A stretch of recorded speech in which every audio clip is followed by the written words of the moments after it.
según Juan, capítulo 5, versículo 19.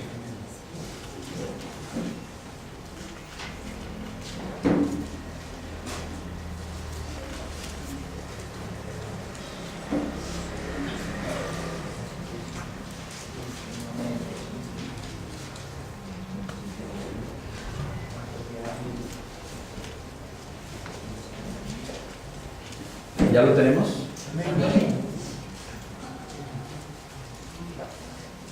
Bueno, vamos a darle observación a la palabra de Dios. Capítulo 5, versículo 19 dice: Respondió entonces Jesús y les dijo: de cierto os digo, no puede el Hijo hacer nada por sí mismo, sino lo que ve hacer al Padre.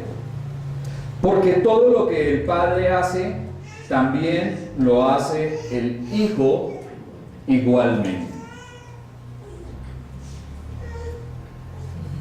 Este pasaje da comienzo a un largo discurso en el cual nuestro Señor se defiende formalmente de las acusaciones de los líderes religiosos.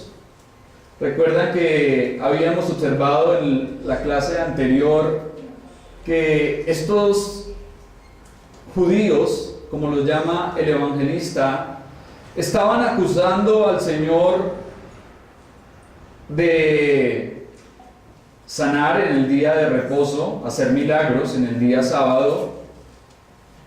Y también dijimos que le estaban ahora acusando, y decía el texto, que le buscaban aún más para matarle, porque decía ser igual a Dios. Entonces aquí vienen las palabras en donde el Señor hace defensa de estas acusaciones. Y como ya lo dije, es un discurso que empieza aquí en el versículo 19 y podemos ver que se prolonga hasta el versículo 47. Lo primero que el Señor dice es: de cierto os digo. Ya hemos explicado en clases anteriores que ese de cierto equivale a decir amén, amén, o de verdad, verdad. Y que el Señor lo emplea para hacer énfasis en lo que va a decir, ya que es algo sumamente importante. Lo hace para resaltar la veracidad de lo que va a hablar.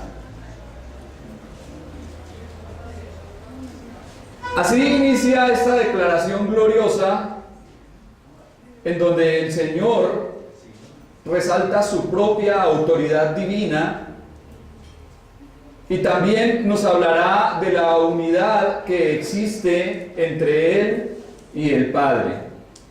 Y lo primero que dice es: no puede el Hijo hacer nada por sí mismo. Bueno, pensaríamos que el Señor aquí nos está hablando de debilidad. ¿No puede Él hacer nada por sí mismo? ¿Será que el Señor nos está hablando de su debilidad? Está hablando al contrario de su fortaleza. Y vemos que por su propia naturaleza y relación con el Padre no puede hacer nada independientemente o separado de Él. No precisamente porque no tenga el poder para hacerlo, sino porque no es su voluntad. Existe una armonía absoluta entre Dios y Jesús.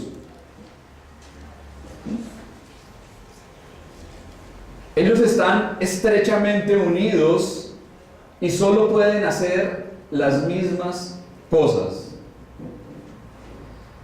Ahora notamos que aunque el Señor afirmaba igualdad con el Padre, nunca pretendía independencia de Él. Siempre estaba sujeto a la voluntad del Padre. Todo lo que hace el Padre lo hace también el Hijo. Los dos son una sola esencia indivisible y de esta forma actúan ambos en perfecta unidad.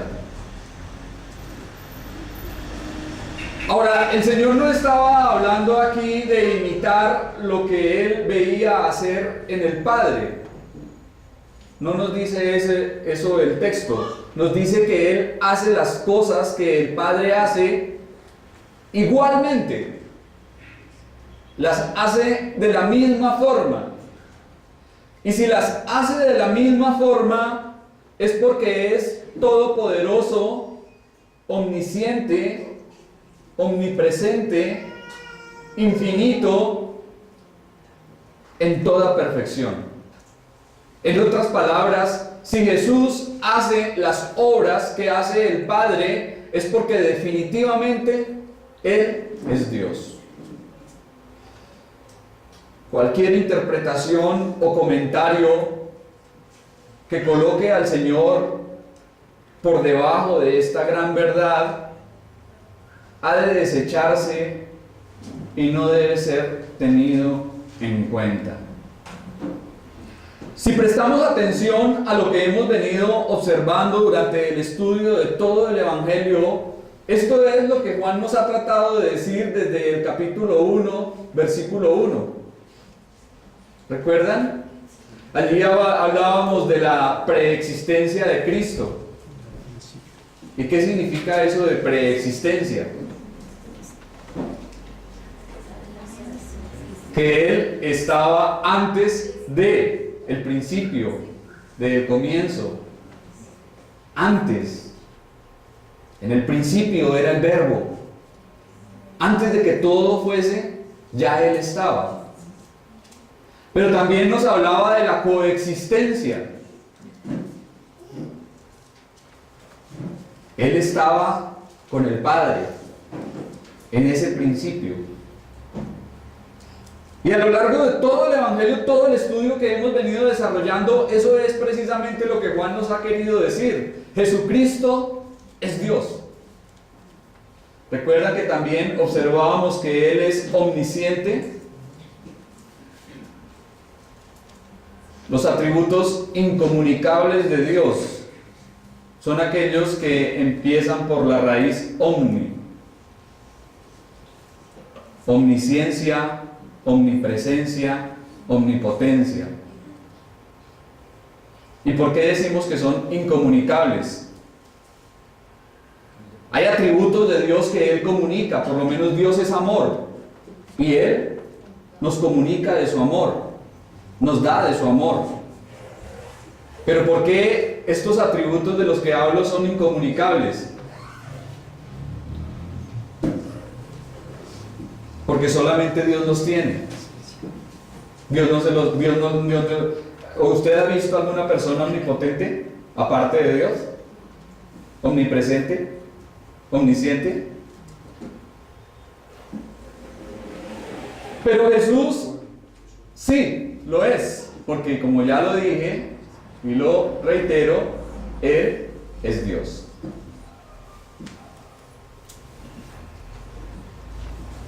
Ahora, las palabras lo que ve hacer al Padre demuestran una comunión inseparable de voluntad, sabiduría, poder que existe entre el Padre y el Hijo. Ahora, cuando habla de que no puede hacer nada por sí mismo, no debemos entenderlo, como ya lo dije, como si el Señor fuese débil o impotente. Lo contrario, Él tiene toda la omnipotencia y todo el poder que le pertenecen a Dios.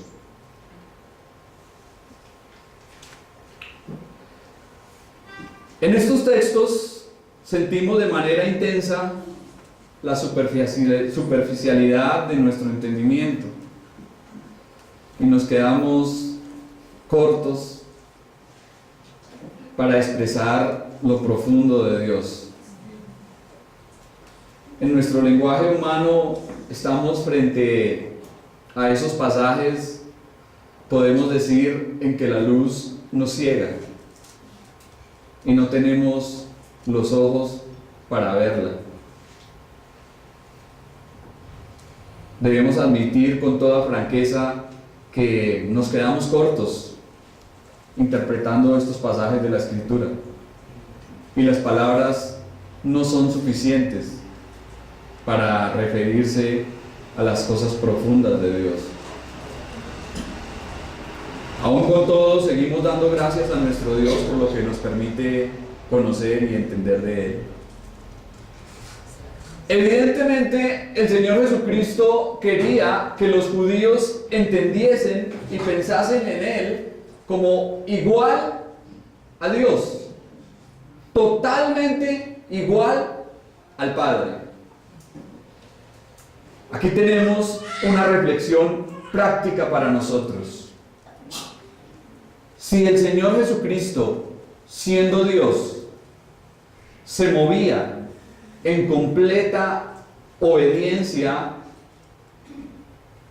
al Padre, nosotros que ahora estamos en Él, debemos vivir también en obediencia a Cristo. Debemos honrarlo y vivir como Él desea que vivamos. Hay dos preguntas que son muy prácticas y que siempre deberíamos hacerlas antes de cualquier decisión que tomemos. La primera es, ¿qué haría Jesús?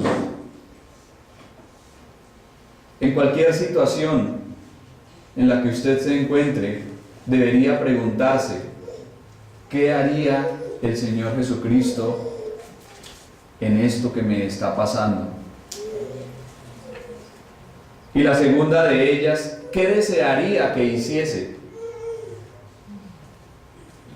¿Qué desearía el Señor que nosotros hiciésemos?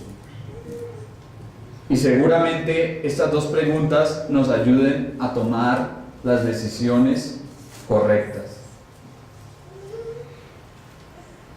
La identidad de Jesús con Dios nos enseña que en Él vemos al Padre. Si queremos conocer los sentimientos de Dios para con la humanidad, si deseamos saber cómo reacciona ante el pecado, si anhelamos saber cómo considera nuestra condición, miremos a Jesús. En Él vemos las palabras de Dios, en Él encontramos los pensamientos de Dios, las acciones de Dios. Todo lo que Dios se ha revelado es a través de Él y por medio de Él para nosotros. Si usted quiere saber qué haría Dios, qué pensaría Dios con respecto a algún tema, vaya a la Biblia, vaya a los Evangelios y mire qué reacción tuvo el Señor con respecto a ese tema, y de seguro allí lo va a encontrar. Versículo 20. Porque el Padre ama al Hijo y le muestra todas las cosas que Él hace, y mayores obras que éstas le mostrará, de modo que vosotros os maravilléis. Este texto continúa con la idea que empezó en el anterior y nos habla de la unidad entre el Padre y el Hijo,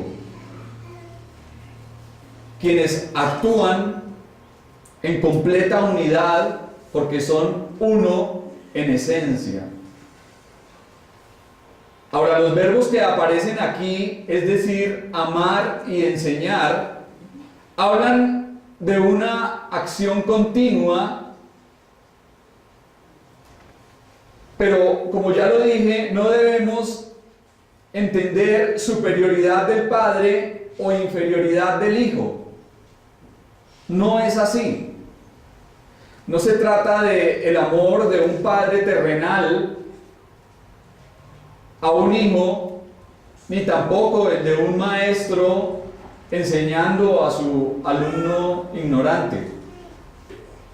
Habla del perfecto compañerismo en una indescriptible unidad de sentimiento que conlleva a la confianza y cooperación absoluta para la realización de intereses comunes.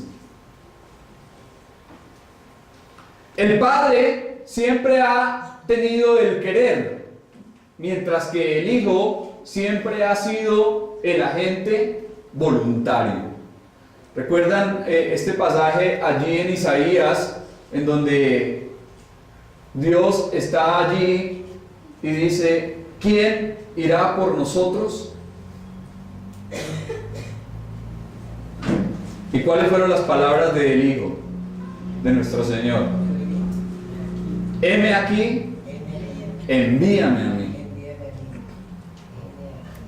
En ese consenso celestial estaban allí las tres personas divinas y el Padre dice: ¿quién irá por nosotros? Y Jesucristo dice: yo iré. Porque Él fue quien vino al mundo a cumplir su oficio de Salvador y Mediador de los hombres. Por otra parte, las obras mayores a las que se refiere aquí en este texto son las obras que veremos a continuación, que se tratan de dar vida y juzgar. Ahora, si en el libro de los Hechos de los Apóstoles vemos que los judíos se maravillaron y quedaron perplejos ante las obras de avivamiento que presenciaron, ¿cuánto más se maravillarán al ver la obra de nuestro Señor a futuro? Cuando el Señor restaure Jerusalén, cuando Israel se convierta a Él y cuando el Señor renueve la faz de la tierra. Pero debemos entender lo mismo que en el texto anterior. Aquí ocurre exactamente igual. Debemos admitir que las palabras quedan cortas cuando se trata de expresar las cosas divinas, las cosas de Dios. Dos seres divinos que son uno en esencia. Dos personas, uno en mente y voluntad, manifestado en dos. A pesar de ser un solo Dios, al mismo tiempo es dos personas distintas. ¿Alguien lo entiende perfectamente? ¿Alguien lo puede explicar?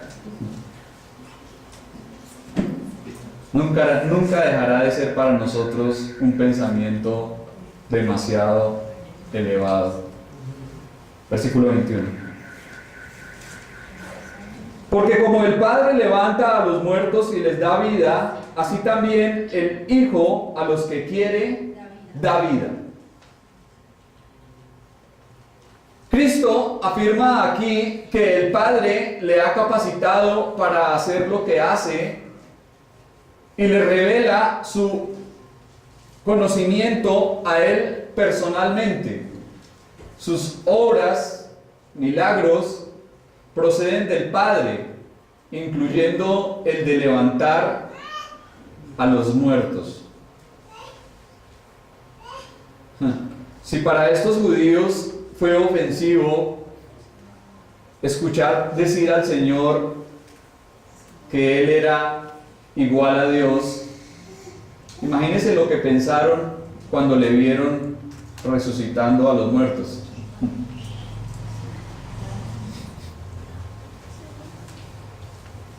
Ciertamente aquel que tiene en sus manos el poder de dar vida, también tiene el derecho de hablar de sí mismo como igual a Dios. El Hijo es igual al Padre en sus obras. Para dar vida, ¿alguien qué debe ser? ¿Será que algún hombre cualquiera puede decirle a otro, venga para acá que le voy a dar un poquito de vida?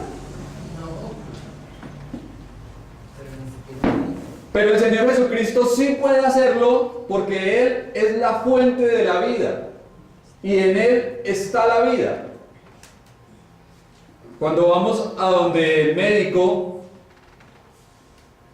ellos nos pueden dar medicinas o prescribir tratamientos para retardar la muerte, pero no pueden coger a un cadáver y volverlo a la vida. Solamente Jesucristo puede decir con verdad: yo soy el que da vida. En el Antiguo Testamento Dios utilizó a hombres para resucitar a otros. ¿Recuerdan? Profeta Elías, allí orando por el hijo de la viuda de Sarepta de Sidón. Recuerda que después de que la mujer le alimentó a este profeta y le dio su pequeña ración de aceite y harina, el hijo de esta mujer muere y el profeta oró por este muchacho, por este joven, y Dios le devolvió la vida. También lo observamos en el caso del profeta Eliseo orando por el hijo de la Sunamita. Y hubo resurrecciones en el Antiguo Testamento. Claro que ese tema de las resurrecciones es bien interesante, porque cuando hablamos de resurrecciones, la Biblia nos dice que la resurrección del Señor Jesucristo es las primicias. Hace una distinción clara entre las resurrecciones que hubo en la Biblia y la resurrección del Señor Jesucristo. ¿Por qué? Porque a diferencia de los que fueron resucitados en el Antiguo Testamento o aún en el Nuevo Testamento, que fueron vueltos a la vida, ellos volvieron a morir. Mas el Señor fue resucitado para vivir por siempre. Esa es la pequeña diferencia. Solamente una eternidad. Ellos fueron levantados para volver a morir. Incluso recuerdan que el Evangelio de Mateo habla de que el día en que el Señor Jesucristo muere en la cruz, algunos de los santos dice que resucitaron y vinieron a la ciudad y se presentaron a la gente en Jerusalén. El día en que el Señor murió, ese día hubo una resurrección de muertos, pero ellos resucitaron para volver a morir. En el Nuevo Testamento aparecen varias resurrecciones. ¿Recuerdan obradas por los apóstoles? ¿Como cuáles? Pedro. ¿Quién? Pedro. Con Tabita. Tabita, Pedro, Pablo. Cuando este muchacho le estaba pasando lo que a alguno de ustedes en esta mañana se estaba quedando dormido. Y estaba sentado en el marco de la ventana y dice la Biblia que se cayó y se mató. Y el apóstol Pablo fue y oró por él y Dios le devolvió la vida. ¿Cómo se llamaba ese chico? ¿Utico? Utico. No Brutico, Utico.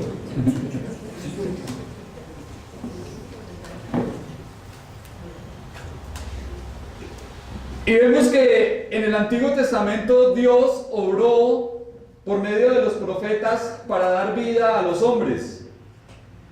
Resucitó a personas. Pero ahora aquí leemos que el Hijo da vida a los que Él quiere. Es decir, que Él tiene la voluntad para dar vida, ya sea corporal o espiritualmente. Nunca observaremos en la Biblia que ningún profeta o apóstol haya osado en atribuirse ese poder, o que diga de ellos que tenía el poder para resucitar muertos. Pero mire que aquí del Señor sí se dice que Él tiene el poder para hacerlo. Y si Él tiene el poder para dar este don tan grande y excelso como lo es la vida, y para darlo a su propia voluntad, es porque sin duda alguna Él es Dios. Solamente Dios puede dar la vida, y Jesucristo lo hace porque Él es Dios. Nunca nos sentimos tan impotentes como cuando muere un ser querido. ¿A quiénes de los que estamos aquí alguna vez hemos perdido algún familiar o algún ser querido?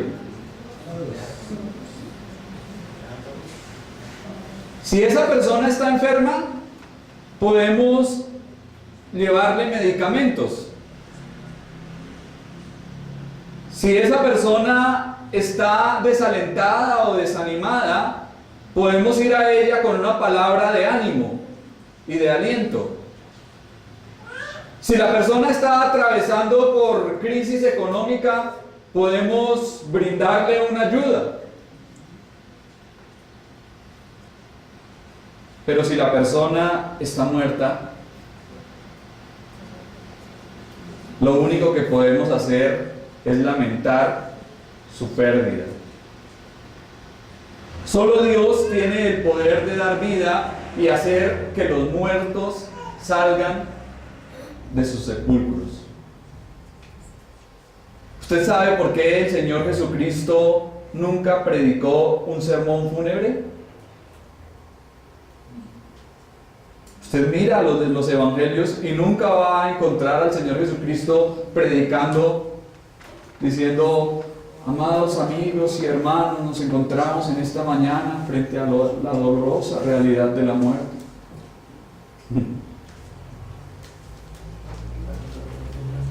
¿Por qué el Señor Jesucristo no lo hizo? Porque Él es la vida. Y a todos los entierros a los que Él asistió fueron interrumpidos. Porque Él es Dios de vivos, no Dios de muertos. Y porque la muerte no está donde Él está. Interesante. Llegará el momento en donde todos oirán su voz y resucitarán.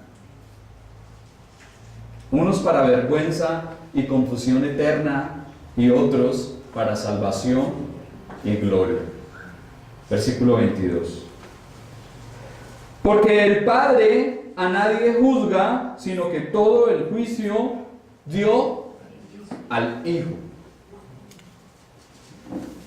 Cuando leemos que el Padre a nadie juzga, sino que todo el juicio dio a su Hijo, debemos entender que el Padre ha honrado a Jesucristo delegándole el oficio de juzgar al mundo.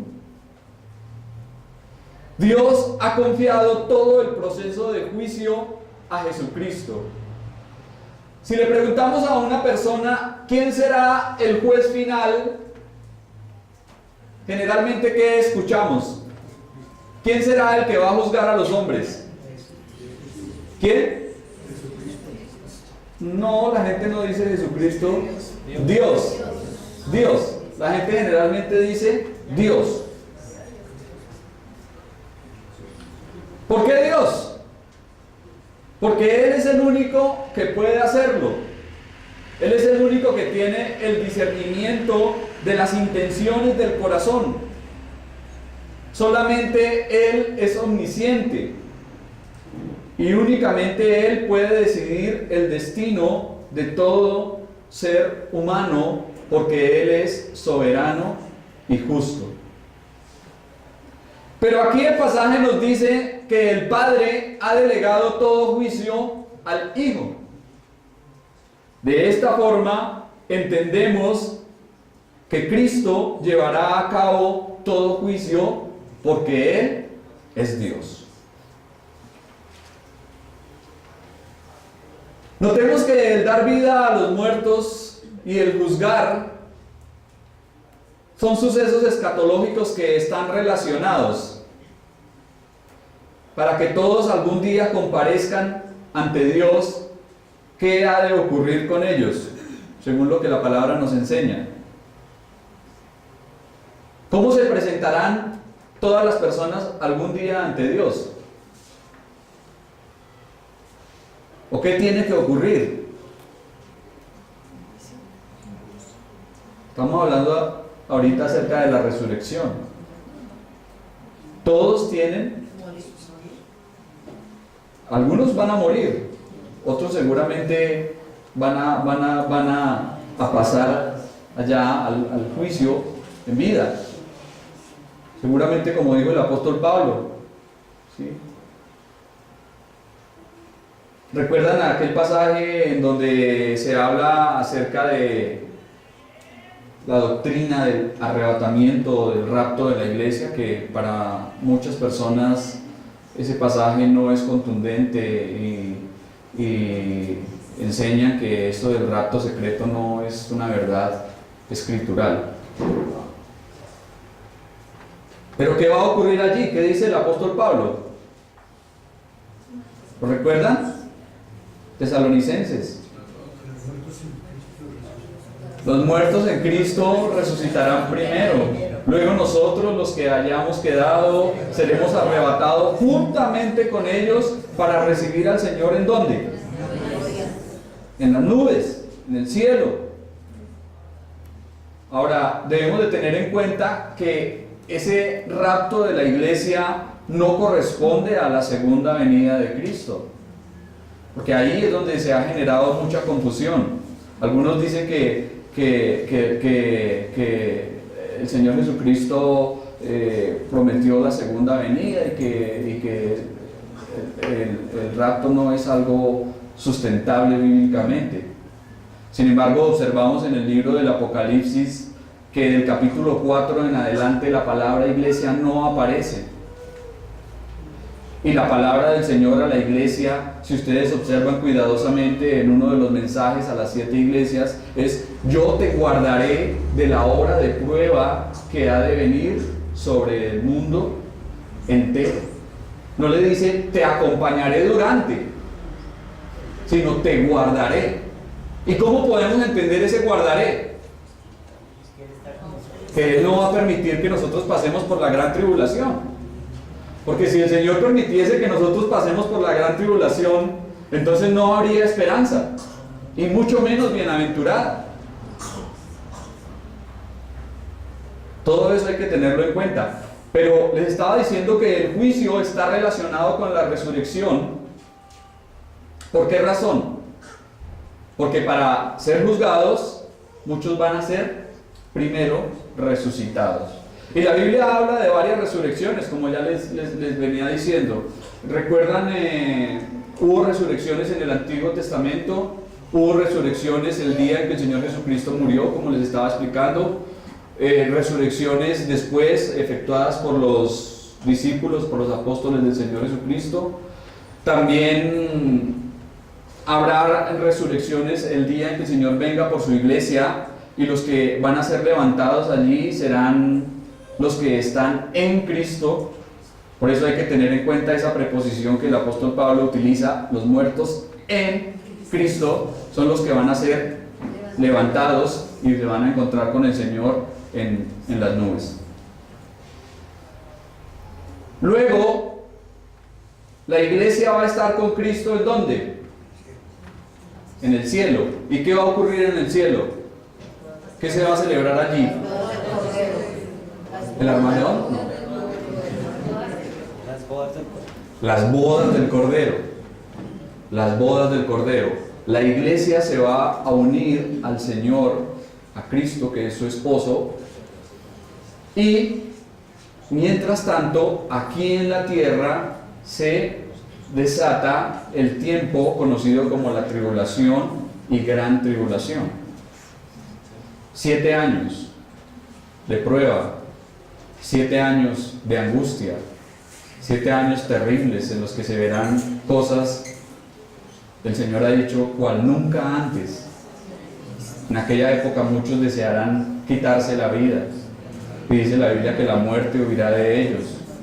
Otros le van a clamar a los montes: caigan sobre nosotros y escóndanos de la ira del Todopoderoso. Eso va a ocurrir en la gran tribulación. Será un tiempo en donde se ve en el libro del Apocalipsis, habla de los sellos, las trompetas y las copas de la ira de Dios. Son juicios que van uno detrás de otro y van subiendo en intensidad. Sumado a la ira de Dios y el juicio divino, habrá un manifestar satánico impresionante en esos momentos aquí en la tierra, porque dice el apóstol Juan también que del abismo subirán 200 millones de demonios. Millones de demonios. O sea, entonces imagínense cómo será el ambiente en esos tiempos de gran tribulación. Pero nuestra esperanza es bienaventurada. El que estudia el libro del Apocalipsis de la manera correcta y lo interpreta, entiende que tenemos una esperanza diferente y que el Señor nos ha de guardar de todo esto. Entonces, vamos en la resurrección de los muertos en Cristo resucitarán primero. Luego, la iglesia es arrebatada. ¿Y cuándo habrá otra resurrección? Cuando el Señor Jesucristo venga a establecer el reino. Él viene a la tierra nuevamente en su segunda venida, y los que van a resucitar allí serán los santos del Antiguo Testamento. El profeta Daniel dice al final de su libro, bueno, Dios le dice a él: tú te levantarás al final de los tiempos para recibir la heredad. Y Dios va a cumplir allí, en ese tiempo del reino milenial de Cristo, las promesas dadas a Abraham, Isaac y Jacob.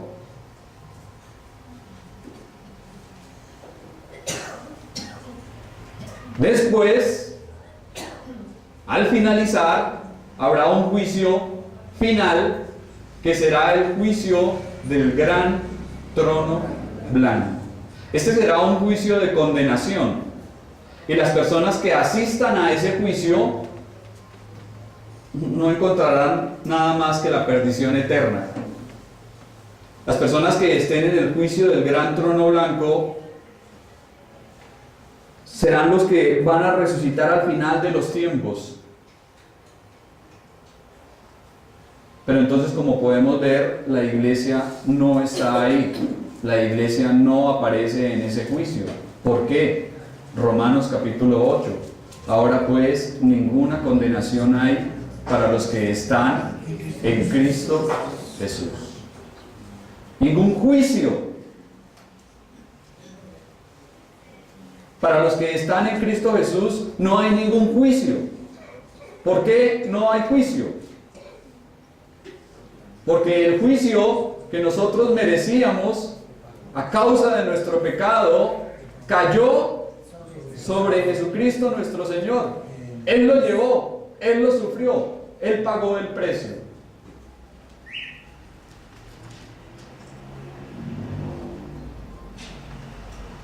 Entonces toda la humanidad se puede resumir en dos grupos: los que aceptan a Cristo y los que le rechazan. Los que aceptan las palabras del Señor, los que le oyen y creen en Él, estos no serán condenados. Pero todos los que le desprecian, todos los que hayan tropiezo en él y le ven como a un enemigo, dice la palabra también que la roca les desmenuzará. Para el creyente, Cristo la roca es firmeza, es estabilidad, es seguridad de salvación. Para el inconverso es tropiezo, es angustia. Imagínense una roca como las que hay en Facatativá, allá en esas piedras, cayendo sobre alguien, sobre la humanidad de alguien. Por eso dice la palabra, le desmenuzará. Aquel que encuentra tropiezo en el Señor Jesucristo no tiene nada, no puede esperar nada bueno. Pero los que hallan en el juez a su amigo y defensor, imagínense, si el Señor Jesucristo es nuestro juez, qué mayor gozo, qué gran dicha, qué bienaventuranza, ¿sí? Es como si a usted lo llevan a donde un juez porque lo van a juzgar, pero resulta que el juez es su mejor amigo. Esto es lo que va a ocurrir para los creyentes, una bendición muy grande. El que murió tomando el lugar de los pecadores, él mismo los juzgará. Aquel que fue condenado con un juicio injusto es el que Dios ha designado para juzgar a todos. ¿Quién pensaría que aquel nazareno desfigurado, lacerado, humillado en una cruz, fuese el juez de toda la tierra y tuviese el conocimiento y la justicia perfecta? Interesante, ¿no? Aquel que fue juzgado injustamente es el que un día estará allí sentado en el trono y todos comparecerán ante él. Él ha sido soberano Señor, Rey de reyes, Señor de señores. Ante él dice la palabra que toda rodilla se doblará y toda lengua confesará que él es el Señor, para la gloria de Dios Padre. Aquel que en otro tiempo fue despreciado y rechazado por los hombres, condenado y crucificado como el más vil de los delincuentes, un día en un gran juicio juzgará a todo el mundo. Y como ya lo dije, nosotros estamos seguros y confiados en Él. Y esa es la bendición más grande y más excelsa que Dios nos ha podido dar. Esas manos clavadas en la cruz son fuertes para salvar. Bendito sea nuestro Señor. Versículo 23. Para que todos honren al Hijo como honran al Padre. El que no honra al Hijo, no honra al Padre que le envió. La razón por la que Dios ha dado al Señor la autoridad para resucitar a los muertos y juzgar al mundo, aquí la tenemos. Y dice, para que todos honren al Hijo. Estamos viendo una declaración de la importancia, y es además una prueba escritural de la deidad del Señor. A lo largo de toda la Biblia hemos visto que Dios siempre ha dicho, solamente Él debe ser adorado. ¿Recuerdan aún en los 10 mandamientos? ¿Qué decía Dios ahí en su ley con respecto a la adoración? No tendrás dioses ajenos delante de mí, ni te inclinarás ante ellos, ni los adorarás. Ningún ser humano permite que se le adore. Bueno, hay algunos que hoy en día lo están haciendo, ¿no? Vemos que hay personas que permiten que se les adore, ¿no? Incluso muchos líderes que se hacen llamar cristianos, entre comillas. Pero realmente adoración como tal, el único que la merece es Dios, ni siquiera los ángeles del cielo. ¿Recuerdan cuando el apóstol Juan recibe la revelación allí del Apocalipsis y dice que vio el ángel y él se puso de rodillas a adorarlo y el ángel lo levantó y le dijo: no lo hagas, porque yo soy consiervo tuyo y de todos los que guardan las palabras de esta profecía? Adora a Dios, adora a Dios. El único que merece ser adorado es Dios. Pero en la Biblia vemos al Señor Jesucristo recibiendo adoración. ¿Por qué? Porque Él es Dios. ¿Qué hicieron los ángeles cuando el Señor Jesucristo nació allí en el pesebre en Belén? ¿Qué hicieron? Le adoraron. ¿Qué hicieron los reyes? Le adoraron. ¿Qué hicieron los apóstoles? Adorarle. Y Él permite que se le adore porque Él es Dios. El Padre desea que su Hijo sea honrado igual que Él, que reciba la misma adoración.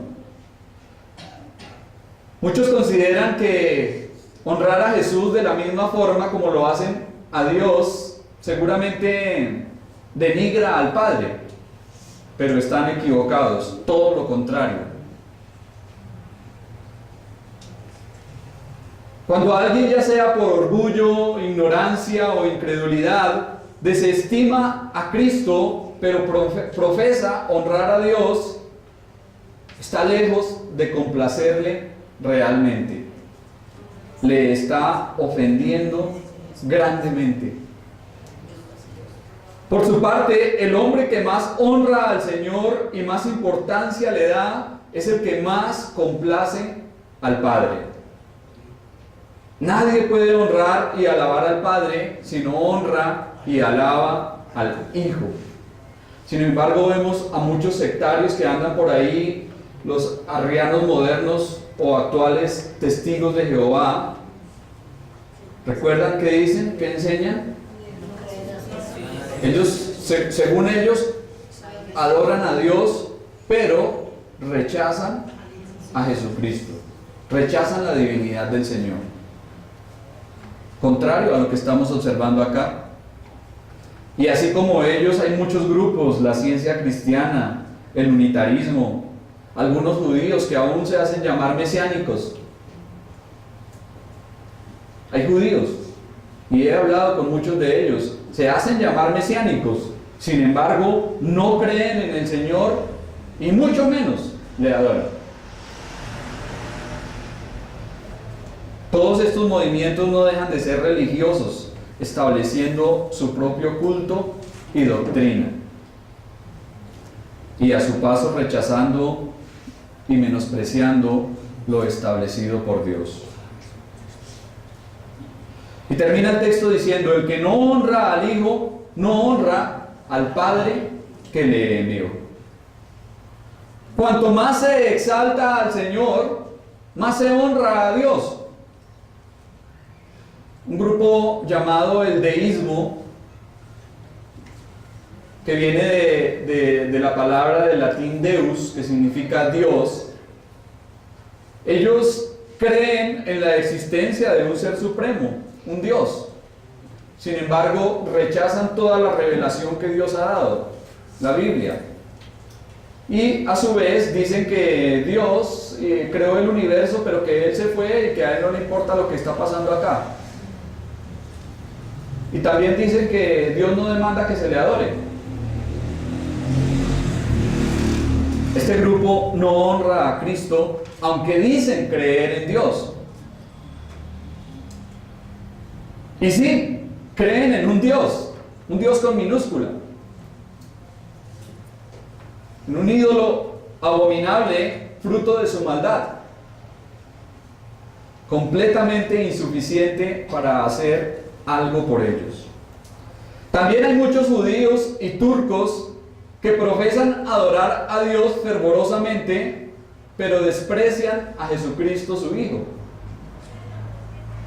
Toda esa adoración es pura idolatría. No está con el Dios vivo y verdadero. Que nadie se engañe. No puede existir adoración verdadera al Padre y rechazo al Señor al mismo tiempo. Dios el Padre ha hecho a Jesucristo, como ya lo dije, Señor y Cristo. Y nosotros, como creyentes, lo que debemos hacer es adorarle con fervor y reconocer su señorío. Porque de esta manera estamos adorando verdaderamente a Dios. Dos individuos estaban discutiendo sobre la divinidad de Cristo.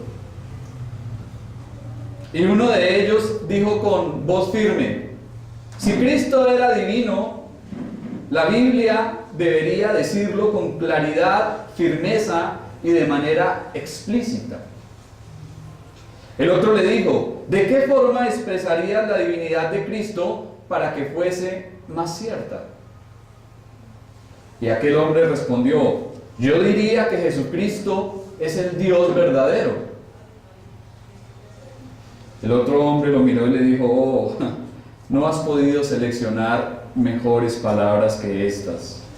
Y luego de haberle dicho esto, abrió su Biblia en Primera de Juan, capítulo 5, versículo 20, y le leyó: este es el Dios verdadero y la vida eterna. Y de esta forma terminó la contienda.